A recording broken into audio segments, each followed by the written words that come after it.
Bem, nós estamos exatamente naquele ponto do catecismo onde ele fala da Virgem Maria e nós já vimos então os dogmas importantes sobre Nossa Senhora. Falta ver ainda um dogma muito importante sobre Nossa Senhora, que é o que a Igreja chama da sua Assunção ao céu. Esse dogma foi proclamado lá por volta do ano de 1950, exatamente no ano de 1950, pelo Papa Pio XII, quando o Papa Pio XII, no dia 1º de novembro, proclamou exatamente esse dogma de que Nossa Senhora foi levada para o céu de corpo e de alma. E a nossa igreja fala para nós, no parágrafo 963, sobre a missão de Nossa Senhora, Mãe de Cristo e Mãe da Igreja. Então, essa questão é muito importante. Mas vamos falar um pouco sobre o dogma da Assunção de Nossa Senhora ao céu, proclamado pelo Papa Pio XII, numa bula pontifícia muito bonita, Ineffabilis Deus, né, onde o Papa proclama em 1950 que Nossa Senhora foi para o céu de corpo e de alma. E o Papa diz, finalmente, na proclamação do dogma, o Papa diz, finalmente a Imaculada Virgem, preservada imune de toda a mancha da culpa original, terminado o curso da vida terrestre, foi assunta em corpo e alma à glória celeste. E para que mais plenamente estivesse conforme a seu Filho, Senhor dos senhores e vencedor do pecado e da morte, foi exaltada pelo Senhor como Rainha do Universo. A Assunção da Virgem Maria é uma participação singular na ressurreição do seu Filho e uma antecipação da ressurreição dos outros cristãos. Tá aí. Então o Papa deixa claro primeiro que a Virgem Imaculada foi preservada imune de toda a mancha da culpa original. E o Papa usa então a expressão Imaculada, expressão Virgem e também a expressão Mãe de Deus, os três dogmas anteriormente proclamados. E coloca então o quarto dogma, que Nossa Senhora, ao término da sua vida terrestre, foi assunta em corpo e alma à glória celeste. No dogma, o Papa não diz se Nossa Senhora morreu ou não. Ele fala apenas que ao término da sua vida terrestre, mas a tradição da Igreja ensina que Nossa Senhora morreu e Deus a ressuscitou e ela foi levada para o céu, porque desde o século III já se celebrava uma festa na igreja chamada a Dormição de Nossa Senhora, que era exatamente a morte tranquila de Nossa Senhora. E o Catecismo traz aqui para nós uma citação muito interessante, exatamente da liturgia bizantina, uma festa muito bonita, exatamente essa festa chamada da Dormição, que era celebrada no dia 15 de agosto, onde eles dizem, em vosso parto guardastes a virgindade, em vossa dormição não deixastes o mundo, ó Mãe de Deus, fostes juntar-vos à fonte da vida, vós que concebestes o Deus vivo e por vossas orações livrareis nossas almas da morte. Por vossas orações livrareis nossas almas da morte. Então mostra que Nossa Senhora no céu intercede por nós sem cessar. E a igreja explica isso, que Nossa Senhora é a nossa mãe, na ordem da graça, por sua total adesão à vontade do Pai, à obra redentora do seu Filho, a cada moção do Espírito Santo. A Virgem Maria é para a igreja, então, o modelo da fé e da caridade. Modelo da fé e modelo da caridade, Nossa Senhora. Com isso, ela é dita pela igreja que um membro supereminente e absolutamente único na igreja, sendo até a realização exemplar da igreja, quer dizer, modelo extraordinário. E diz o Catecismo que o seu papel em relação à igreja e a toda a humanidade vai ainda mais longe. Por quê? Porque diz aqui, o catecismo de modo inteiramente singular, especial, pela obediência, fé, esperança e ardente caridade, ela cooperou na obra do Salvador para a restauração da vida sobrenatural das almas. Da vida sobrenatural das almas. Por este motivo, ela se tornou para nós mãe na ordem da graça. Muito importante essa expressão, mãe na ordem da graça. Nós temos uma mãe natural, a mãe do nosso corpo, da nossa vida terrena, mas temos uma mãe na ordem da graça. É uma citação bem clara da Lumen Gentium, número 61, que o catecismo faz. E depois ele diz que esta maternidade de Maria, no plano de Deus, da graça, perdura ininterruptamente a partir do consentimento que ela fielmente prestou na anunciação do anjo a ela, que sob a cruz, de maneira assim muito resoluta, ela manteve até a perpétua consumação de todos os eleitos. Assunta aos céus, ela não abandonou este trabalho salvífico, esse mundo salvífico, mas por sua múltipla intercessão, veja, ela intercede por nós, por sua múltipla intercessão, continua a alcançar-nos os dons da salvação eterna. Então o catecismo é bem claro que Nossa Senhora continua rezando por nós no céu, intercedendo por nós no céu. Por isso, a bem-aventurada Virgem Maria é invocada na Igreja sobre os títulos que nós conhecemos bem: advogada, auxiliadora, protetora, medianeira. Tudo isso é citado pelo Concílio Vaticano II, lá no Lumen Gentium, número 62. Maria é a nossa intercessora, a medianeira de todas as graças, advogada nossa diante de Deus, auxiliadora dos cristãos. Meus irmãos, quantas histórias extraordinárias a gente conhece sobre a Virgem Maria. Por exemplo, quando Napoleão Bonaparte prendeu o Papa Pio VII, porque o Papa Pio VII não concordava com Napoleão Bonaparte em muitas coisas, lá por volta do ano 1800, e Napoleão Bonaparte, inclusive, tinha invadido o Estado Pontifício, e o Papa o considerou ladrão do patrimônio de São Pedro. Napoleão sequestrou o Papa em Roma e levou o Papa para a França e o prendeu, né, lá no castelo, na cadeia do castelo de Fontainebleau, na França. Mas, quando o Papa foi da Itália para a França, preso, ele passou numa igreja de Nossa Senhora na cidade de Savona, e ele prometeu a Nossa Senhora, num altar dela, que quando ele fosse libertado, ele a coroaria. Né? E aconteceu o quê? Depois de muitos anos em que o Papa esteve preso lá nas cadeias de Napoleão Bonaparte perdeu a guerra para os ingleses, lá na Batalha de Waterloo, para o almirante Nelson, e Napoleão teve que assinar a rendição aos ingleses exatamente no mesmo castelo em que ele prendeu o Papa.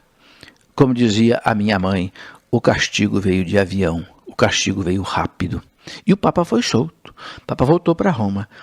E o Papa voltando para Roma, então ele proclamou solenemente Nossa Senhora Auxiliadora, o dia 24 de maio do ano de 1807, quando ele voltou para Roma livre, coroou Nossa Senhora Auxiliadora dos cristãos. Aqui era a devoção muito profunda de São João Bosco. São João Bosco que viveu aí no século XIX. Outro fato maravilhoso e que gerou mais uma festa de Nossa Senhora foi quando a Europa estava ameaçada no ano de 1571 pela invasão dos turcos otomanos, muçulmanos, que ameaçavam invadir a Europa e destruir todo o cristianismo. Então ia se travar uma batalha definitiva na Grécia, a batalha chamada de Lepanto, e o Papa, na época, São Pio V, convocou todos os príncipes católicos da Europa para irem defender a Europa cristã contra a invasão dos turcos otomanos. E o Papa mandou que os príncipes católicos armassem os seus exércitos com o Santo Rosário, e rezassem o texto, rezassem o Rosário, e com as armas do Rosário fossem enfrentar a batalha. E as forças cristãs eram em número muito menores, porque a batalha foi travada no mar de Lepanto, e os navios de guerra cristãos eram em número muito menor. Mas, por uma tempestade, uma ventania forte que se voltou contra os turcos otomanos, fez com que as tropas cristãs vencessem a batalha e os turcos otomanos foram impedidos de penetrar na Europa. Então, nesse dia, 7 de outubro de 1571, o Papa proclamou como o dia de Nossa Senhora do Santo Rosário, porque com a reza do Rosário, a reza do terço, ela protegeu a Europa cristã dos ataques contra os muçulmanos. Mais uma festa religiosa proclamada pelo Papa por causa de uma proteção de Nossa Senhora dada à Igreja. Tudo isso é muito bonito. Então a Igreja insiste para nós nessa proteção materna de Nossa Senhora.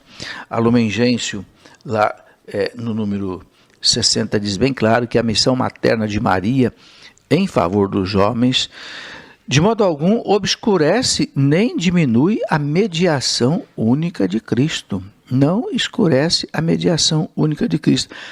Pelo contrário, até ostenta a sua potência. Pois todo o salutar influxo da bem-aventurada Virgem deriva dos superabundantes méritos de Cristo, estriba-se em sua mediação, dela depende inteiramente e dela aufere toda a sua força. É muito importante nós entendermos isto que o catecismo explica para nós, porque eu quero explicar com muito detalhe esta questão da mediação de Nossa Senhora, que alguns cristãos não bem esclarecidos pensam que esta mediação de Nossa Senhora como que atrapalha ou quer substituir a mediação de Cristo. Não tem nada disso. O que o parágrafo 970 do Catecismo ensina, citando a Lumen Gentium do Concílio Vaticano II, que diz assim: a missão materna de Maria em favor dos homens, de modo algum obscurece e nem diminui a mediação única de Cristo. Pelo contrário, até ostenta sua potência, pois todo o salutar influxo da bem-aventurada Virgem deriva dos superabundantes méritos de Cristo, estriba-se, quer dizer, apoia-se em sua mediação, dela depende inteiramente e dela aufere toda a sua força. O que o Catecismo está dizendo? Que o único mediador entre Deus e os homens é, de fato, Jesus Cristo. Ele é o único mediador, ele é o pontífice, ele é a ponte entre Deus e os homens. E a mediação de Nossa Senhora é uma mediação, a intercessão de Nossa Senhora depende desta mediação de Cristo. Ele diz aqui, ainda mostra a potência desta mediação de Cristo, porque se não fosse a mediação de Cristo, a mediação de Maria não podia existir, porque a mediação de Maria é através da mediação de Cristo. Não é? Então, o Catecismo diz que a mediação de Maria, ela depende desse abundante mérito de Cristo e que se apoia nesta mediação de Cristo. Portanto, toda a força da mediação de Maria vem da mediação de Cristo. Se não houvesse a mediação de Cristo, não haveria a mediação nem de Maria, nem dos anjos, nem dos santos. Isto mostra o que, meus irmãos? Que a intercessão de Maria não substitui a mediação de Cristo, não anula a mediação de Cristo e não é paralela à mediação de Cristo. É uma mediação que coopera, auxiliar, subordinada por dentro da mediação de Cristo, dependente da mediação de Cristo. Você entendeu? Então, de forma alguma, a mediação de Nossa Senhora substitui a mediação de Cristo. Agora, Deus quer essa mediação, não é? Quantas vezes São Paulo pede para os cristãos rezarem por eles? Quantas vezes nós pedimos para as pessoas rezarem por nós? Ora, se nós aqui na Terra pedimos para as pessoas rezarem por nós, quanto mais não pode rezar por nós as pessoas que estão no céu? Isso não substitui a mediação de Cristo. Então, o Concílio Vaticano II, lá na Lumen Gentium, no número 62, ele diz claro, né?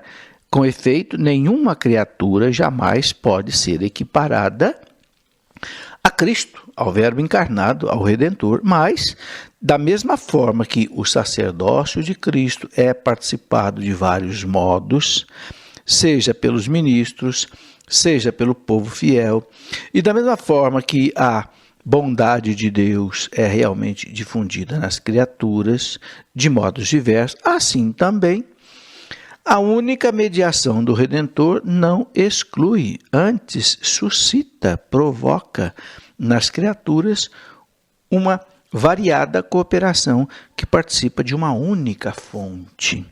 Quer dizer, então, Deus, assim, ele divide a sua bondade, o seu trabalho conosco. Cristo é o único sacerdote, mas ele quis ter os sacerdotes ordenados e quis ter também os sacerdotes pelo batismo, que somos nós.